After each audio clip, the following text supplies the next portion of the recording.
Hey there, it's Gunnar Esiason, and thanks for joining Julie and I for episode 5 of the Making It Matter podcast series, How We Stay Motivated in the Face of Cystic Fibrosis. Hi, everyone. Making It Matter is a bi-monthly podcast with your host, Gunnar Esiason, and me, Julia Ray, presented by the Boomer Esiason Foundation and GunnarEsiason.com, highlighting the challenges that people with CF face and the people who face them. This podcast has been made possible by an unrestricted educational grant from Novartis to the Boomer Esiason Foundation. So, Gunnar, I can use some motivation right now as I'm currently quite sick, if you couldn't tell. So give me your biggest tips on how you stay motivated. I'll see if we can power you through this podcast episode. We've all been there. My biggest thing is I'm a very goal-oriented person. I like to set both short-term and long-term goals. My short-term goals are probably things that I know that I can definitely achieve. They make me feel good about myself. Whether that's just making sure I do my treatments before a certain time, getting to bed at a certain time, things like that. Those are really short-term, small goals that I do just about every single day. And then I also have long-term goals that I do try to achieve. Those are probably a little bit more of a reach for me. I think goals are definitely very, very important in getting yourself to do anything. I remember growing up playing sports all the time. That was just how things worked. You grow up wanting to win, and you win by achieving goals. Yeah, I totally agree. I write a to-do list every day, which would be like my short-term goals, but I've also written down my long-term goals, and sometimes I put them in a place where I see them every day. Oh, wow. So it's kind of like a constant reminder to me of what I'm like working towards. And yeah, they could be pretty lofty, but again, it gives you that extra push to keep going when you're in like a rough patch. Yeah, no, I also think it's important not to be too hard on yourself. Say for whatever reason, one of your lofty, big time goals is, maybe something that's not necessarily going to be achieved or something that's not, very realistic. I think it's important to learn from failure if you can't achieve it. But at the same time, it's important not to be too hard on yourself. You want to be your biggest ally as well as your biggest critic. Yeah. I think one of the other ways I stay motivated too is gaining perspective. And I just gain that by talking to my friends. So that's another big thing for me too, is relying, sharing the burden at times. Cause I think we're all allowed to have those rough days. Oh yeah. And we should allow those rough days, but I think turning to friends and family or whoever your support system is a really good way to share the burden on those days too. Well, it's just as much of a mental game as I think as a physical game. I think it's important to have a clear mind, clear body when you're trying to achieve the goals that you set for yourself, whether they're easy or more lofty.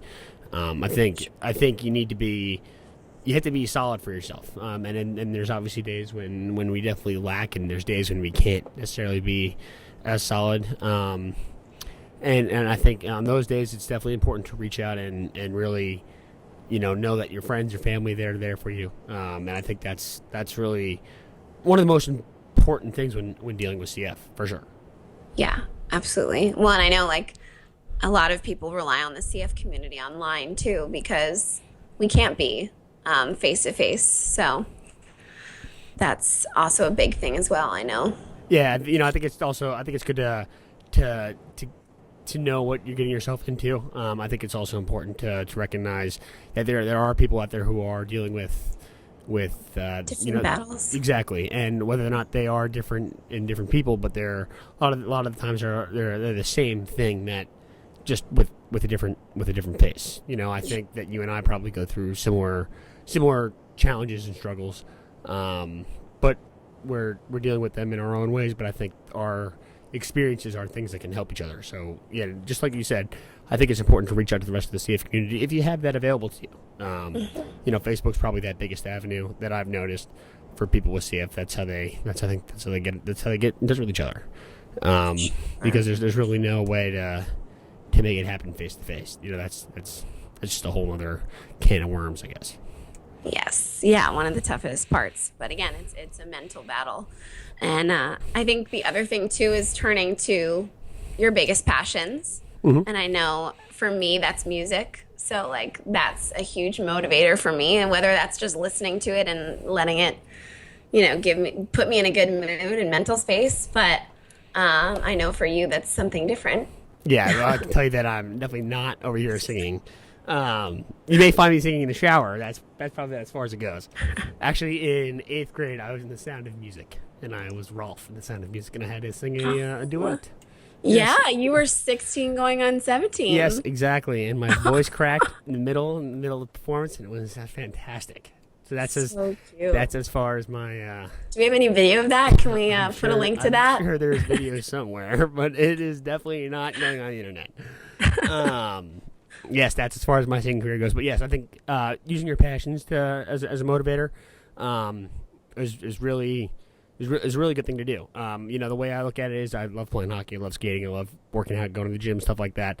But I recognize that I'm only going to be able to do those things if I keep myself healthy.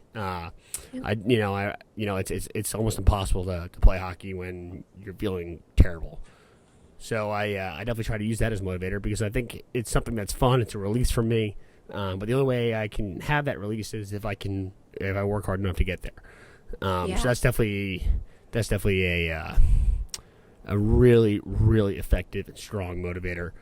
For me at least, my passions and making sure that I'm healthy and I'm able to do the things that I want to do. There's as we always say, if you're spending time in the hospital, that's those are days missed when you're doing something else. You can't really do much when you're stuck in the hospital or if you're on IVs or if you're sick.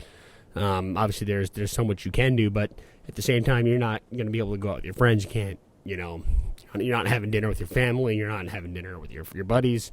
Right. Those things there's time missed, and the only way you're not going to miss that time, you're not gonna move away from that time is by keeping yourself healthy. Yeah, I mean, my doctor always used to say, think of it as a math equation. Like, oh, if I do my treatments and I take care of myself, I'll be able to pursue my passions and my biggest dreams. Of course, does life get in the way sometimes? Yeah, but as long as you're committed, then you're doing all you can do to make sure you're taking those steps forward. So exactly. I mean, unfortunately, it's an extra step that is in our lives, but that's just the way it is. There's no fighting that. As soon as you accept that, your biggest aid in your life is, in a lot of ways, the things that motivate you to get through life. As soon as you can make that agreement, and as soon as you can put that together, then you're gonna find success in dealing with CF and staying compliant. Yep. Totally agree. Speaking of like the social network on Facebook and staying motivated, I follow the Randall's brothers' father on Instagram, and he's super motivational. And I just noticed that Colin and Sean Randall ran a 5K. Colin's 12 and Sean is 11. And in the Making It Matter podcast series, we highlight individuals with CF that are making a difference in their community. And I wanted to highlight Colin and Sean for all they do to fight back and lend their voice to CF and their community. And they're doing quite a killer job at 12 and 11 to be as active as they are and fighting as hard as they are. So good work, boys, and keep it up. Yeah, I think they're definitely epitomizing what kind of hard work it takes at such a young age to keep yourself healthy. And I definitely credit my parents in my own life, comparing myself to them, is that my parents kept me so active when I was young. They got me involved in sports and things like that, and I think it definitely paid dividends later in life.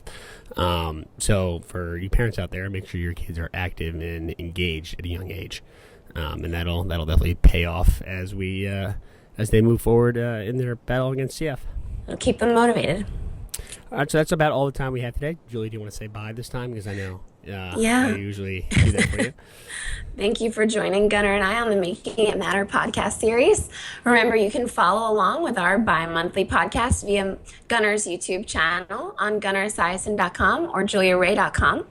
If you want to see us podcast about something specific, you can always send us an email at gunnarsblog@esiason.org or send us a message on Facebook. This is Julia Ray and Gunnar Esiason signing off. We'll catch you guys later. And hopefully Julia feels better next time. Yeah. Thank you.